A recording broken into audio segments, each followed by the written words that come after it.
மன்னா சங்கீதம் 23:2 நேற்றைய தினத்தின் தொடர்ச்சியாக இதை தியானிக்க இருக்கிறோம்.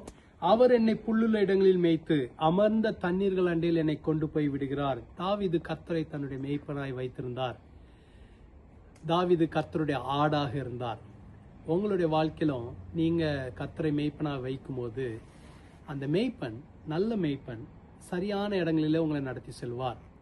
புல்லுள்ள இடங்களிலும் தண்ணீர் உள்ள இடமும் ஒரு ஆடுக்கு தேவையா இருக்கிறது. உங்களுடைய தேவை இன்னது என்பதை அவர் அறிந்திருக்கிறார். ஆகவே நேர்த்தியாக நடத்துவார்.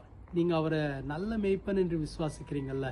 நல்ல மேய்ப்பன் தன்னுடைய ஆடுகளுக்காக தன் ஜீவனையே கொடுக்கிறான்னு வேதத்தில் சொல்லப்பட்டிருக்கு. ஜீவனையே கொடுப்பார் என்றால் புல்லுள்ள இடம், தண்ணீர் உள்ள இடம் இதெல்லாம் கொடுப்பது எளிதான காரியம். ஆகவே சோர்ந்து போகாதீங்க. நேர்த்தியான இடங்களிலே கொண்டு போய் உங்களை நிறுத்துவார். அவர் உங்களுக்காக அநேக நல்ல காரியங்களை ஆயத்தம் பண்ணி வைத்திருக்கிறார். புல்லுள்ள இடம், தண்ணீர் உள்ள இடம், நல்ல செழிப்பான இடங்களிலே கொண்டு போய் உங்களை நிறுத்துவார். சோர்ந்து போகாதீங்க. நித்தமும் நடத்துவார், நேர்த்தியாய் நடத்துவார். ஜெபிக்கலாமா?